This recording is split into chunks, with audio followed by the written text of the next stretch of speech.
냐제 쳔보도 닝미장 돈은 뭐는 쳔보 냐게다 나그라다는 잔도 쳔모도 tumbato jejanla ki shomsar nishan rawar zer ngishan kamsa jawar tu jishan yalaman jime banzo jala soran gongje toban pora shinji lo gongje toban pora shinji lo gongje toban pora shinji lo. Profound and subtle Dharma is rarely encountered in eons. Now we hear and follow it. May we realize the Tathagata's meaning. To liberate beings, please generate bodhicitta before teaching. Next, we will continue our explanation, continuing with the profound and wondrous Dharma of the Shurangama Sutra. As for this Shurangama Sutra, we have already explained the first 3 volumes. Today we begin with the 4th volume. So what kind of content will we encounter today? At that time, Pūrṇa Maitreyan Putra in the Great Assembly rose from his seat. He bared his right shoulder and knelt on his right knee. With palms joined, he respectfully addressed the Buddha, saying, "Here, the one we call Venerable Pūrṇa. Venerable Pūrṇa is the son of Maitreyan."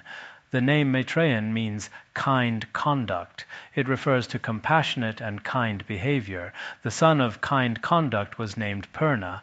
Pūrṇa actually means fulfilled wishes or fulfillment.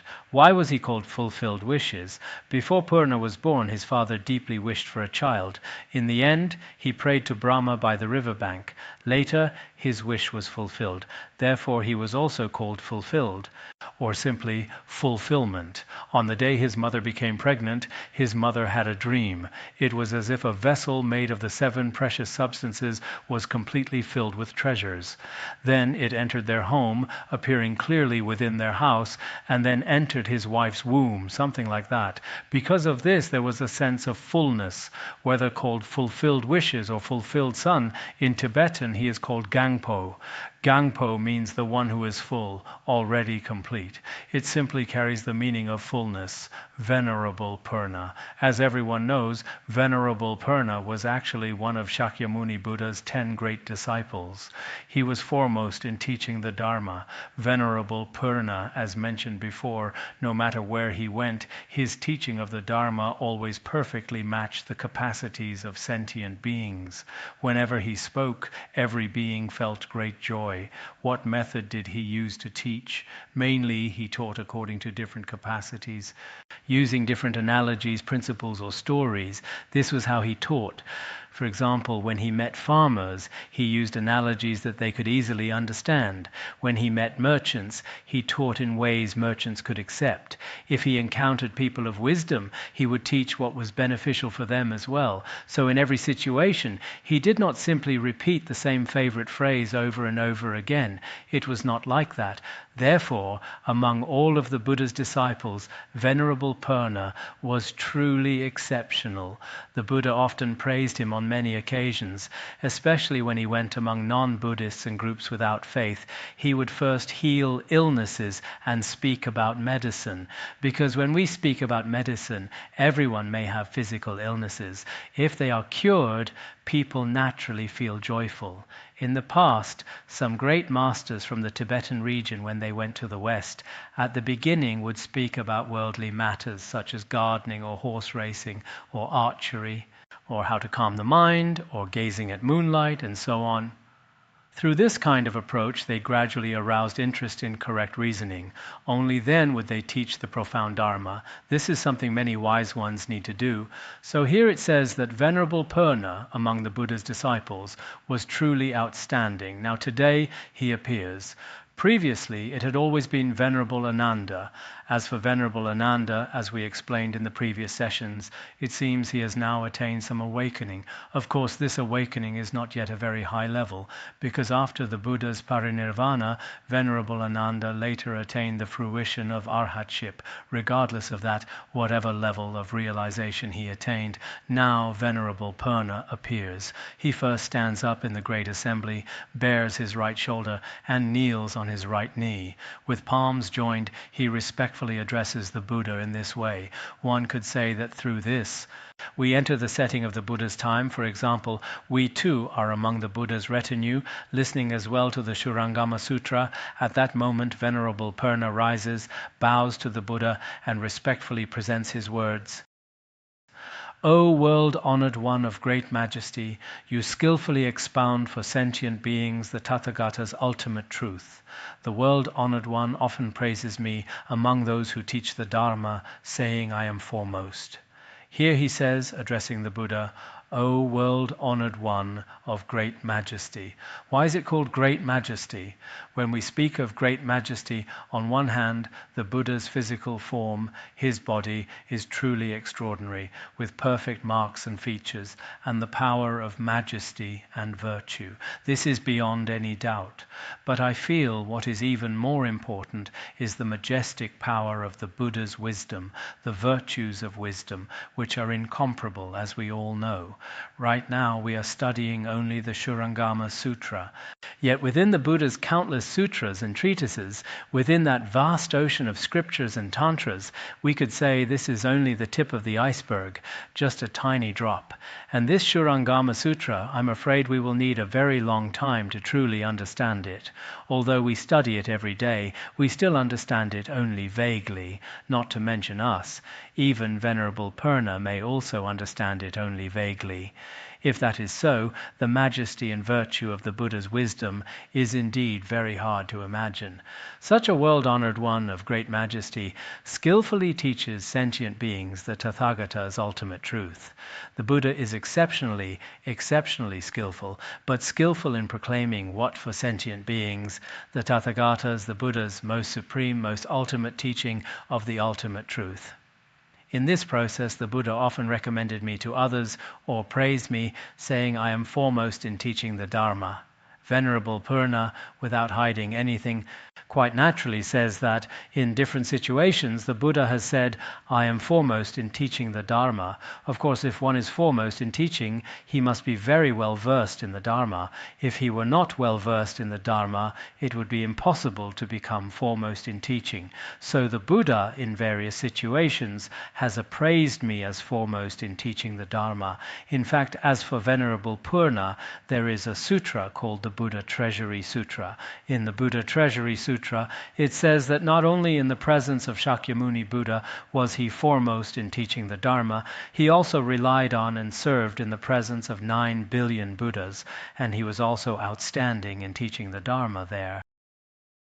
9 billion. Right now humanity is only a little over 7 billion. So before 9 billion Buddhas in total, he was truly remarkable. And he himself was also very humble, always teaching all kinds of splendid Dharma. According to what is said in the treatise on the great virtue of wisdom, Venerable Pūrṇa's teaching is adorned in many ways, drawing forth people's hearts. In teaching the Dharma, he is great. He can draw in beings of many different capacities. Therefore, he is called great among those who teach the Dharma. So, Venerable Pūrṇa, why did the Buddha, in different situations, appraise him as foremost in teaching the Dharma? Mainly, just as we said earlier, he possessed especially profound wisdom, and he understood the ever-changing capacities of sentient beings. In this way, he taught according to the conditions, and in this he was extremely skillful and accomplished. Yet he says, now, as I hear the Tathagata's subtle and wondrous Dharma voice, it is like a deaf person listening to the sound of a mosquito more than 100 paces away. What is not even seen, how could it be heard? Although the Buddha has clearly explained it, helping me remove doubts, even now I still do not fully understand this meaning to the ultimate without any doubt. What he means is this: although the Buddha in different situations praised me as foremost in teaching the Dharma, today, when the Buddha teaches with the Shurangama Sutra as the main point, these Mahayana teachings that are profound, subtle, and vast in scope, I become bewildered. I cannot understand. Even though I am called foremost in teaching the Dharma, actually, even for us today, when we cannot understand the Shurangama Sutra, or when we speak about Mahayana teachings, some people become drowsy, some people drift into wandering thoughts, and some people's minds are not pure. This is understandable. He is foremost in teaching the Dharma among the Buddha's entire retinue, yet even he seems to be hazy and unclear about this Dharma. So what did he do? He used an analogy. It is like a deaf person, someone who cannot hear sounds, listening from more than 100 paces away, to the sound of a mosquito. To try to hear that sound, what is not even seen, how could it be heard? We know that from 100 paces away, if there were a mosquito, generally we would not be able to see it with our naked eyes. At most, with a mosquito, we can only see it within 1 or 2 meters in front of us. When Rui here refers to a mosquito, the sound of a mosquito, if it were buzzing there, we could not even see it, and as for hearing it, that goes without saying. So for Venerable Pūrṇa, when he listened to the Buddha's Shurangama Sutra, it seemed that he felt almost nothing. Basically, he knew nothing at all about its content. That was the feeling. Although the Buddha has clearly explained it, helping me remove doubts. The Buddha is very compassionate. Although he explains it with great clarity, clear and easy to understand, he wishes that we sentient beings can remove all kinds of doubts and afflictions within our mental continuum, yet up to this point, we have not reached its ultimate meaning. These meanings are very difficult to understand, and so our doubts have not been removed. We still have doubts, even up to now.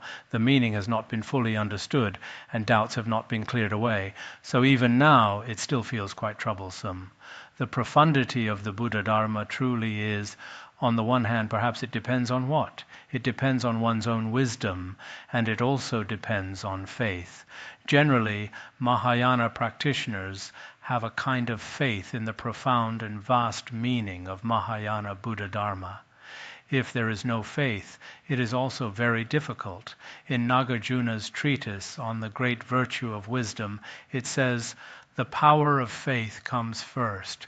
By the power of faith one can enter." The strength of faith is the most crucial. It means that at the very beginning, faith comes first. By the power of faith one can enter. Relying on the power of faith, one can enter into the Buddha Dharma. My Dharma is so profound. Without faith, how could one understand it? This profound Dharma of mine, without faith, how could it be understood? Without faith, how could one truly understand it? How could one penetrate it? That is the meaning. So from here, we can also see what? Actually, for us, not understanding some of the profound meanings within it is indeed quite understandable. Take Venerable Pūrṇa, for example. He is one of the Buddha's 10 great disciples. The Buddha had countless disciples, and among them were the most capable ones, for example, foremost in teaching, foremost in listening, foremost in upholding precepts, foremost in ascetic practices. There were many foremost, and there were 10 such people. Among them being foremost in teaching, if he did not understand the Dharma, how could he teach it? That would be completely speaking at random. Yet when he heard the Buddha's profound Dharma, he still could not dispel his doubts. Next, he uses Venerable Ananda as an example to explain the meaning of also not understanding. World-honored one, those like Ananda, though awakened, have not yet eliminated habitual outflows. As for those of us in this assembly who have attained the state beyond outflows, though we have ended all outflows, now hearing the Dharma voice spoken by the Tathagata, we still twist with doubt and regret. He says, "World-honored one, we know that your most capable disciple, Venerable Ananda, people like him, although they have some awakening, of course, as we just said, Ananda may have attained the first fruition or a preliminary awakening and understanding, but because he has not cut off certain habits of his own, the outflows from long conditioning have not been eliminated. Those outflows have not been eliminated. And as for us, Venerable Pūrṇa and the rest, at that time he had already attained arhatship. We have already attained the fruition of the undefiled noble arhat. Moreover, all outflows, the 6 outflows and so on, all worldly defiled outflows have already been completely extinguished. Yet today when we hear the Tathagata teaching the Dharma, we still have doubts about this meaning of the Dharma. In Tibetan it is translated simply as doubt, but in Chinese, in some commentaries, it is explained as doubt and regret. Doubt refers to the meaning of generating uncertainty about new teachings. Regret means that before he did not understand the sutra's meaning, so there is a bit of regret. Some commentaries separate these two, doubt and regret, new doubts and old uncertainty, and perhaps a sense of remorse like that. The meaning is, although Ananda has some awakening because his habits have not been cut off, he may also not understand. And as for us, our habits have already been cut off, yet when the Tathagata teaches today, our doubts still have not been dispelled, still not removed. We still have doubts and questions about the ultimate meaning. As for habitual outflows not yet removed, here, when Master Uyi explains it, he says that people like Ananda have a relatively light cognitive obscuration, but their afflictions are relatively heavy, whereas for Pūrṇa and the rest of us, the cognitive obscuration is heavy, and the afflictive obscuration is light. Therefore, with respect to the Tathagata's teachings, their doubts have not been eliminated. This is how it is explained. So here, these cognitive obscuration and afflictive obscuration may not be the same as what we mean in Tibetan Buddhism, or as explained in Maitreya's 5 treatises, when we interpret the meaning of cognitive obscuration and afflictive obscuration. In fact, some great masters in Han Buddhism often take cognitive obscuration to mean something like an obstacle related to knowledge. For example, when someone is a scholar, the more he studies, the more obstacles arise. When discriminating thoughts increase, then the cognitive obscuration becomes deeper and thicker. But what we call cognitive obscuration is the subtle habitual tendency of grasping at the 3 spheres. So this seems not quite the same concept. There may be 2 kinds of explanations. I have also often heard it said in the past, if you study more and more, your cognitive obscuration will become deeper and thicker. Some elderly Dharma teachers used to say this as well. What this means is that this cognitive obscuration may include what is described in Maitreya's 5 treatises, the explanations of the 2 obscurations. Regarding arhats, their kind of obscuration, an arhat in principle, has already cut off the afflictive obscuration, but has not cut off the cognitive obscuration. As for the cognitive obscuration, from the standpoint of our own tradition, it is genuinely eliminated starting only after the 8th bhumi. Of course, different schools have different explanations about this. When we previously taught the wisdom chapter of the Way of the Bodhisattva, and also when we taught the Madhyamakavatara, we also discussed how different traditions define this differently. According to Mipham Rinpoche's viewpoint, it is also discussed in his commentary on the adornment of the middle way. Here it says, generally speaking, when Venerable Pūrṇa listened to the Shurangama Sutra, it truly was not merely a show of humility. There were places he did not understand and doubts he held, so he spoke of this directly in front of the Buddha, first describing his situation in this regard. At that time, many people there may have not understood some of the principles in the Shurangama Sutra, especially since, as some Shravaka practitioners, they still had very strong clinging, and so, hearing such profound, luminous teachings, the meaning of the unconditioned Dharma, it would indeed be hard to accept all at once. Next, Venerable Pūrṇa continued, saying, World-honored one, if all things in the world, every sense faculty, sense object, aggregate, location and realm, are all the Tathagata Garbha, pure by nature, then how do mountains, rivers, the great earth and all conditioned appearances suddenly arise? And why do they flow and shift in sequence, ending and beginning again and again? Below, he mainly raises 2 questions. One concerns the Tathagata Garbha, and the other concerns the 4 great elements. These 2 questions are the core of what we will explain this time, and truly they are very important. In the past, when we spoke of the Tathagata Garbha, we said that within the continuity of sentient beings, there is a luminous, unconditioned nature. This is the Tathagata Garbha. That is to say, all sentient beings possess the qualities and marks of the Tathagata Garbha. When we say it like this, it can seem as though each sentient being has something of their own, like a kind of private property, like carrying a bag with one's own Tathagata Garbha inside. But in fact, what we call the Tathagata Garbha is only expressed this way in language. In reality, it is the intrinsic character of all dharmas. Earlier, when we explained aggregates, realms, and locations, each time we reached the conclusion, we said, for example, the nature of the 5 aggregates is the Tathagata Garbha, and the nature of the 6 locations is the Tathagata Garbha.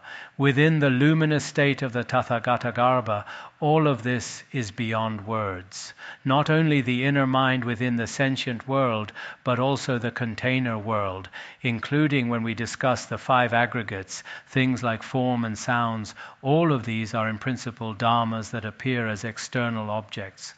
But among external phenomena, some are also non-sentient dharmas, and the essence of these non-sentient dharmas is neither separate from nor fused with the Tathagata Garbha.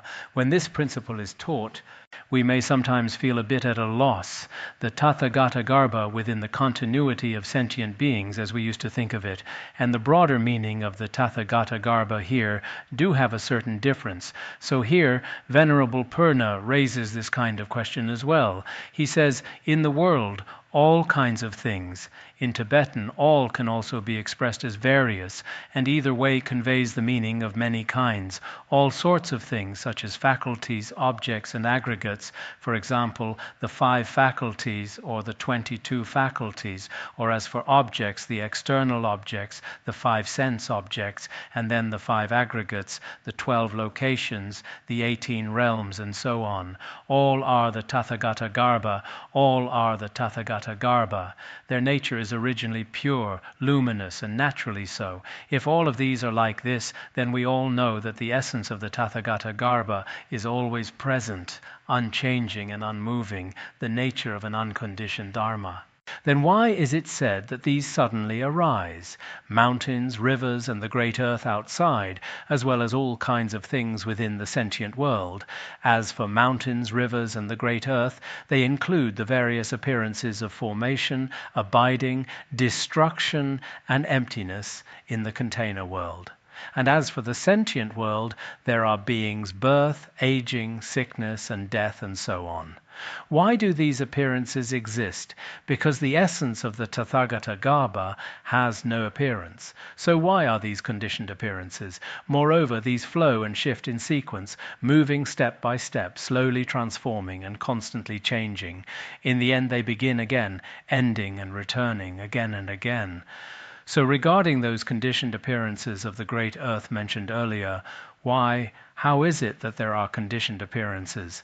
Why do all kinds of things arise? Why do all these varied appearances arise? And as for flowing in sequence, ending and beginning again, why do they all gradually perish in sequence? Then, in this way, birth after birth and death after death unceasingly, they continue to manifest in this world. This is Venerable Pūrṇa's first question to the Buddha. If all aggregates, locations, and realms are the nature of the Tathagata Garbha, and the nature of the Tathagata Garbha is always present, then why do all kinds of things suddenly arise? And why do these many appearances continue endlessly in cycles, returning again and again? And it in detail, but it should be understood through the principles of ultimate truth and conventional truth. This is not very difficult. Next is the second question. He also says, the Tathagata speaks of earth, water, fire, and wind, whose natures are perfectly interpenetrating, pervading the Dharma realm, clear and constantly abiding. So the Buddha, in various sutras, also says that the great element of earth, the great element of water, the great element of fire, and the great element of wind, their natures are originally all perfectly interpenetrating, pervading the entire Dharma realm, luminous, empty in nature, constantly abiding, and so on. We have already analyzed each of these for a very long time. As for the Shurangama Sutra, everyone knows that we have analyzed it for quite a long time. Since that is the case, they too pervade the Dharma realm and all things, and they are also the luminous, clear nature of the Tathagata Garbha, and they are neither separate from nor fused with it. Each of these was explained earlier. Within the nature of the Tathagata Garbha, they are perfectly interpenetrating without contradiction, pervading the Dharma realm, and so on. It was explained very clearly. If that is so, then world-honored one, if the nature of earth pervades all, how can it accommodate water? Next he asks one by one.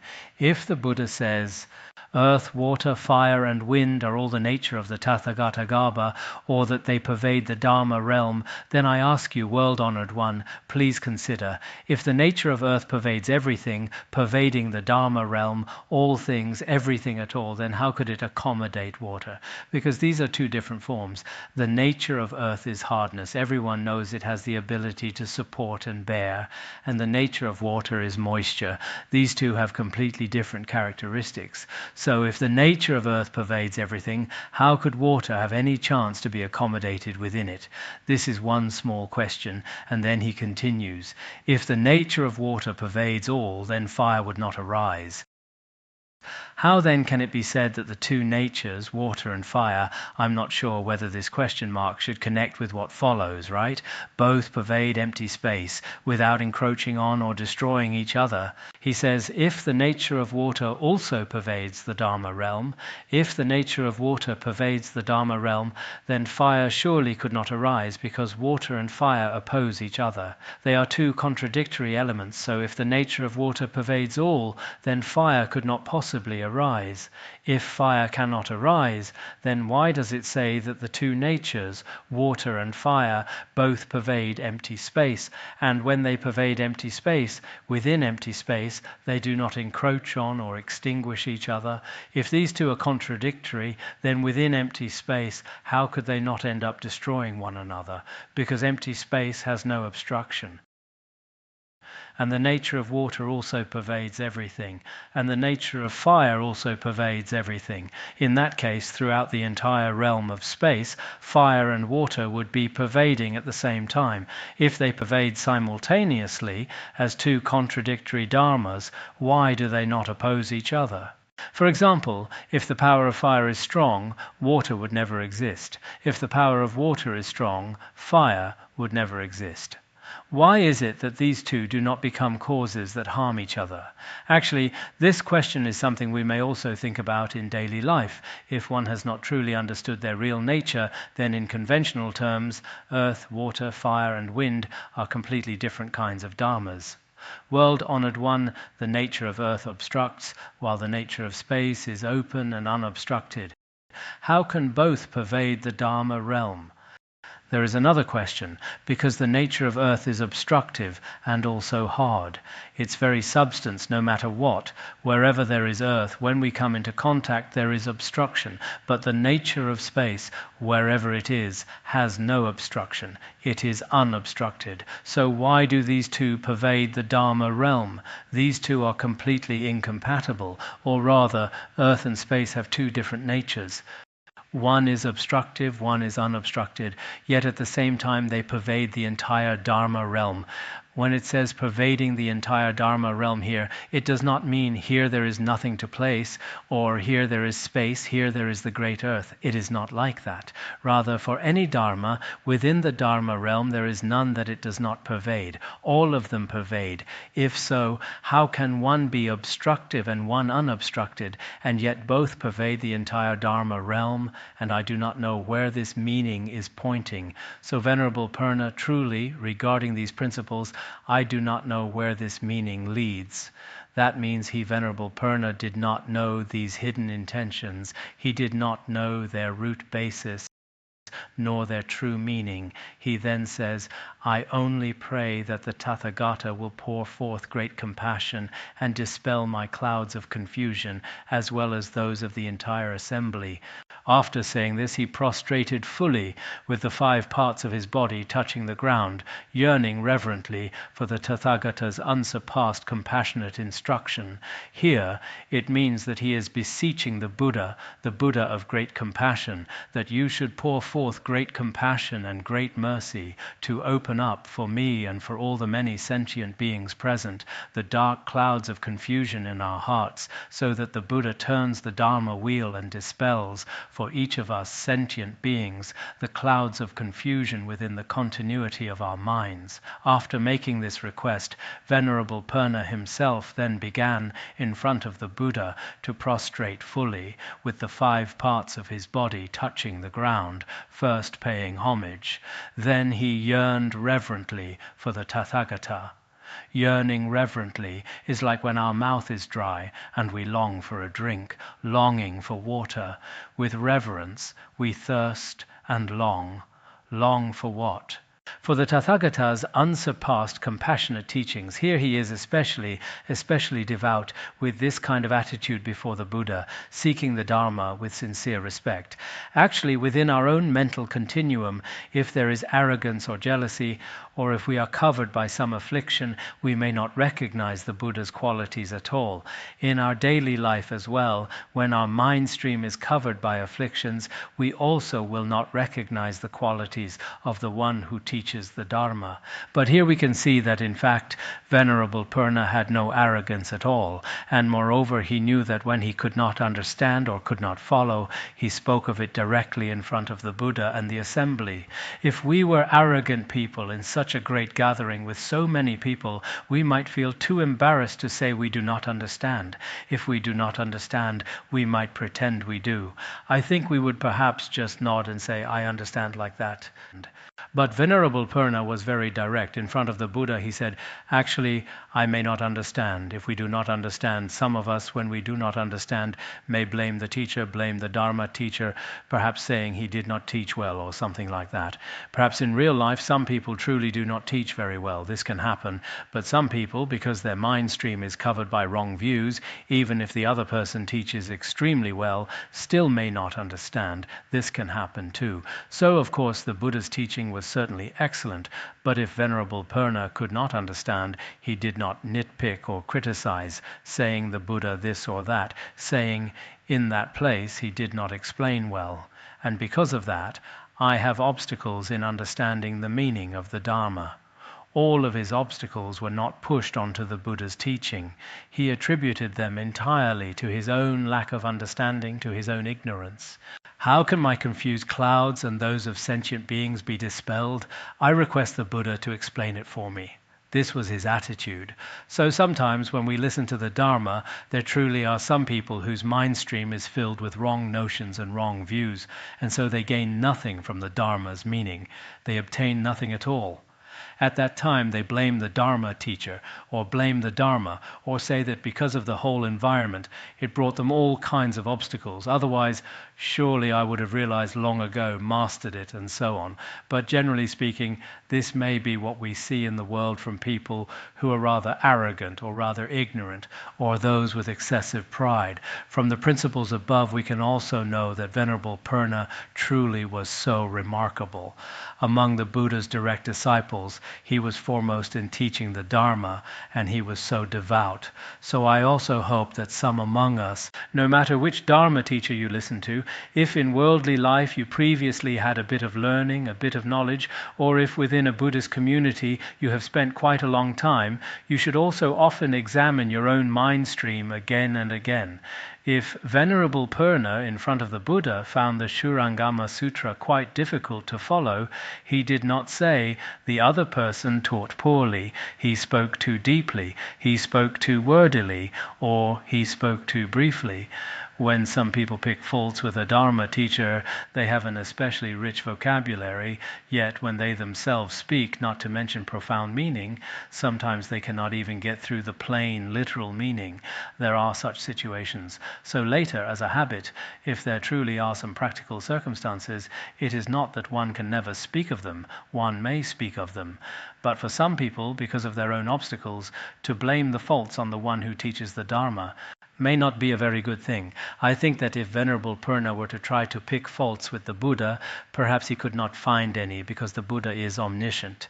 No matter how good Pūrṇa was, he was only an arhat.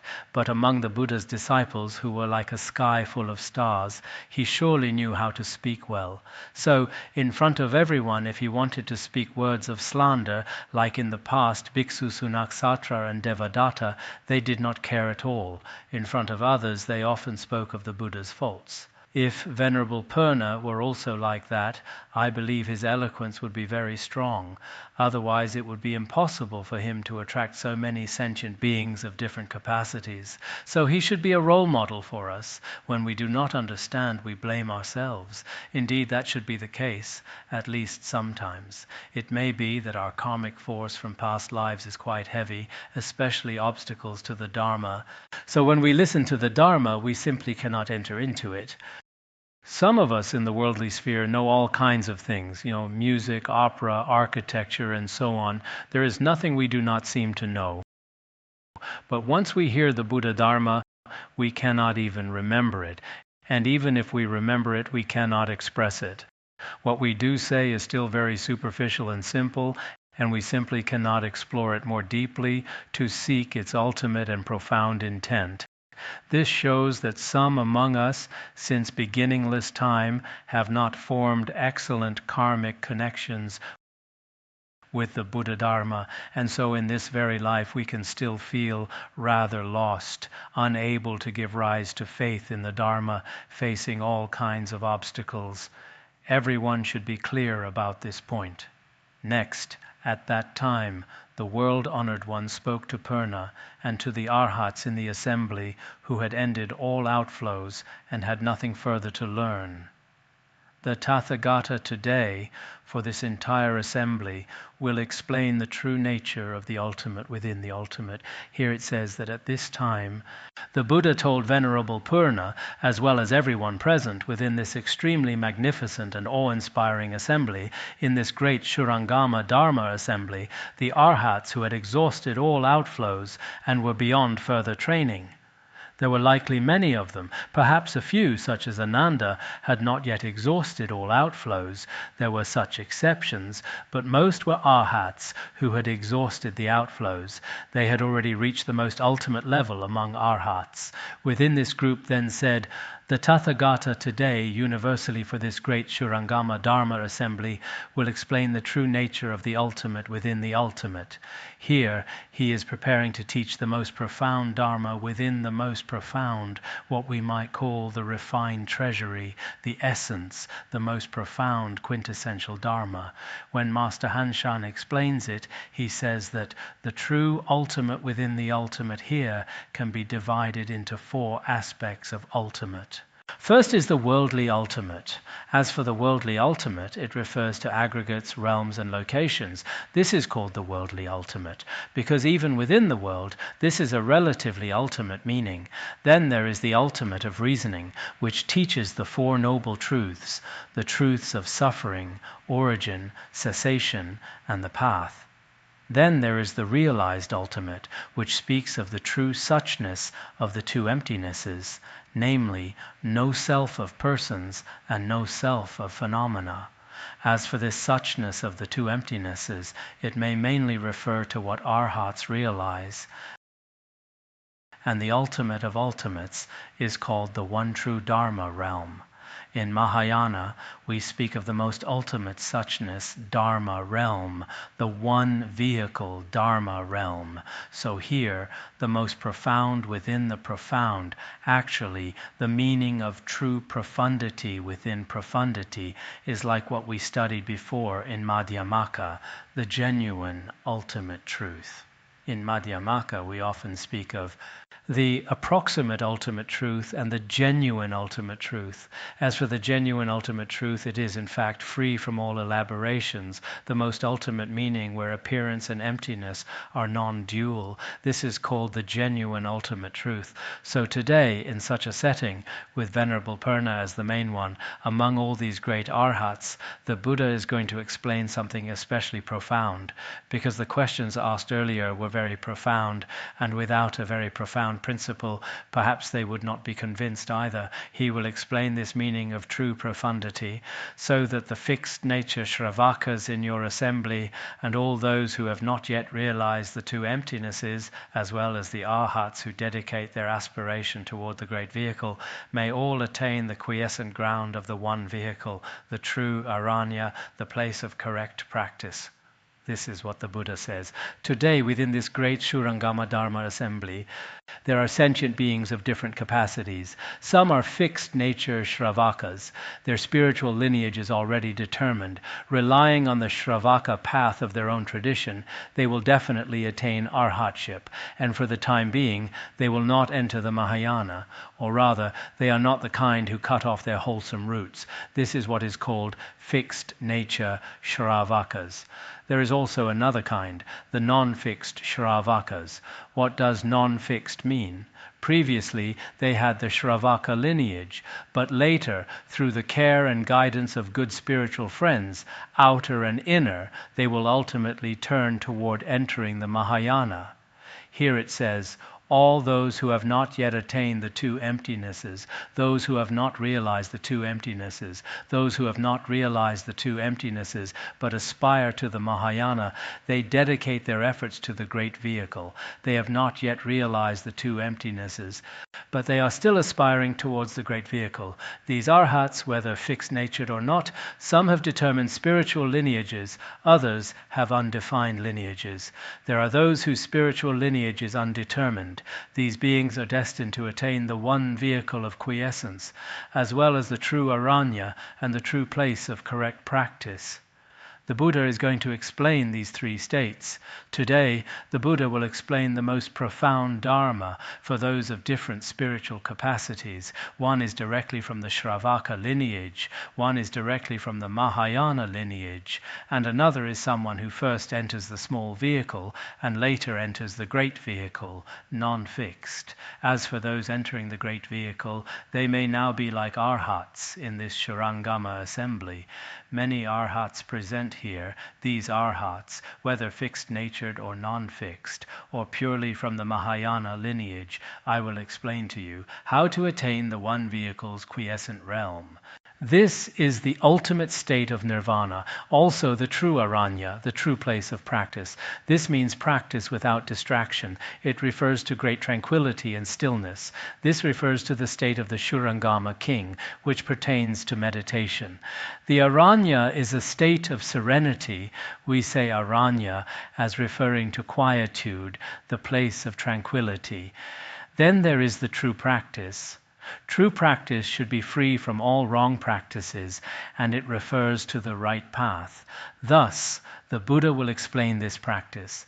The Buddha will explain this to both the fixed nature and non-fixed nature beings. However, I notice that Master Uyi explains it as those who have not realized the two emptinesses. He says they have attained no self of persons, but have not realized the second emptiness. The second emptiness refers to the emptiness of phenomena. They have not yet realized the emptiness of phenomena. There are those who dedicate to the great vehicle at first glance. They may not have realized the two emptinesses. The emptiness of persons and phenomena is not yet realized. It may seem so. But their explanation method is that they have attained no self of persons. They have not realized the second emptiness yet. Such an explanation could be valid. In some of our texts in the Shravaka and Pratyeka Buddha teachings, it is often said that the seeds of Buddhahood have been cut off. They have already severed the seed of Buddhahood. But in the Shurangama Sutra, it is not like that. So in some commentaries, they often quote the Nirvana Sutra, saying that it is similar to the Lotus Sutra, which actually includes beings of all four lineages, such as Shravakas, Pratyeka Buddhas, or Bodhisattvas, and Buddhas, these beings. The Buddha embraces them all. When they listen to these teachings in front of the Buddha, they will definitely attain enlightenment. So the true path to awakening, the real teachings, will be explained below. But we must still know This awakening, this realization is very important. I saw in the new biographies of high priests during the Southern Song dynasty, there was a master Huyuan from Lingyan Temple. It seems he was not from the Lingyan Temple of Hangzhou. At that time, the emperor asked him how to be freed from birth and death. How can one be freed from the cycle of birth and death? The master replied, without realizing the correct path, there is no way to escape from birth and death. If you do not realize the true path, you will not be able to escape from birth and death. Then the emperor asked, how does one awaken? The master said, as long as you investigate your mind's nature, there is no one who cannot awaken. No matter what their capacity, if you seek, there is no one who cannot awaken. The emperor then asked, what happens after awakening? The master replied, after awakening, there is no attachment to the marks of hair or skin. At that time, it is a new world, a new realm. As ordinary people in this world, because of attachment, we produce suffering and all kinds of afflictions, falling into the cycle of birth and death, etc. As some instructions from the great masters of the past say, if we make effort, each and every one of us has this opportunity. It simply depends on whether we will seize it. But if you remain lazy, always scattered, always driven around by afflictions, then not only in this life, perhaps for many lives, there will be no chance to awaken. If there is no awakening, then the root of samsara cannot possibly be cut. For such a person, let alone ordinary people, even if the Buddha himself, radiant with golden light, were to appear before them, it still would not help. Even when the Buddha personally descended into the world, many who had no karmic connection would not even look. Within their mind stream, they had no chance even to plant the seed of liberation. Everyone should be clear about this. So here the Buddha, with special compassion, begins to teach all those of fixed lineage and unfixed lineage, and then the Buddha said, now listen carefully, I will explain it for you. You must listen with great seriousness, with full focused attention. Even if the Buddha's words are spoken, if you do not listen attentively, it will be impossible to receive the Dharma's meaning and blessings. If you listen attentively, the Buddha said, I will teach it for you. At that time, Venerable Pūrṇa and the others then respectfully received the Dharma sound of the Buddha. They accepted it with great reverence, the subtle and wondrous voice of Shakyamuni Buddha's Dharma. Silently, they listened on. They were especially quiet, silently, with deep concentration, diligently receiving the Dharma the Buddha was teaching. When listening to the Dharma, if we are diligent, even a sudden death could still become an opportunity for liberation. In the Buddhist scriptures, it is told that a Shramana recited scriptures beneath a tree, and there was a bird in the tree above that listened there. When it heard the recitation, perhaps it too had karmic connections from past lives, and it listened with great focus. As it became too absorbed, a hunter nearby shot an arrow, and the bird died on the spot. It died in the very act of listening to the sutra, but because it listened with such focus, later it was reborn in the heavenly realm. So when we listen to the Buddha Dharma, even if there are causes of distraction around us, we should try our best not to let the mind scatter to outer objects, and instead listen with focused attention. If you listen with focus, to some extent you will be able to receive it. If you do not focus, because the Buddha Dharma's meaning is so profound, even with focus and with sharp intelligence, sometimes it can still be difficult to penetrate. The profound teachings within it are even more so. How much more for ordinary people like us, listening half-heartedly and carelessly? How could we possibly obtain the most ultimate and most profound meaning? It is very hard to gain any real benefit. So whether we are listening or receiving the Buddha Dharma, we should use a devout heart, a respectful heart, a joyful heart, and a sincere heart to receive it. Then the Buddha's blessings and the Buddha's truth can be received by everyone. Let us stop here for today. Sonandai Tanche Rukanya Tonani Jana Pasi Jirgana Jirano Chukai Chupun Sonen Droa Droa Shao Bandarangara Badma Asadar Bandara Padma Sada Bandara Padma Sada